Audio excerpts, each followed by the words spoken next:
നമ്മുടെ അടുത്ത ബന്ധത്തിലുള്ള ഒരാൾ മരണപ്പെടുകയാണെങ്കിൽ നമ്മൾ പുല ആചരിക്കാറുണ്ട്. 10 ദിവസത്തെ പുലയാണ് പൊതുവെ പറയാറുള്ളതെങ്കിലും ദേശാചാരം അനുസരിച്ചിട്ട് 16 ദിവസത്തെ പുല ആചരിക്കുന്നവരുമുണ്ട്. അങ്ങനെ ഈ പുലയുടെ കാലാവധി കഴിഞ്ഞാൽ ക്ഷേത്ര ദർശനം നടത്തുകയും വഴിപാടുകൾ നടത്തുകയൊക്കെ ചെയ്യാം.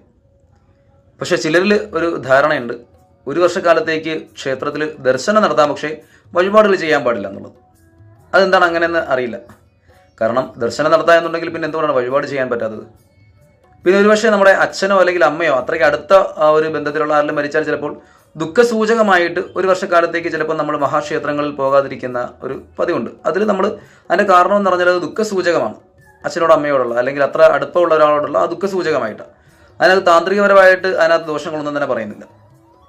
അപ്പോൾ പുല കാലാവധി കഴിഞ്ഞാൽ പൊങ്കാലയിടുന്നതിനോ പറയിടുന്നതിനോ മഹാക്ഷേത്രങ്ങളിൽ പോകുന്നതിനോ ഒന്നിനും ഒരു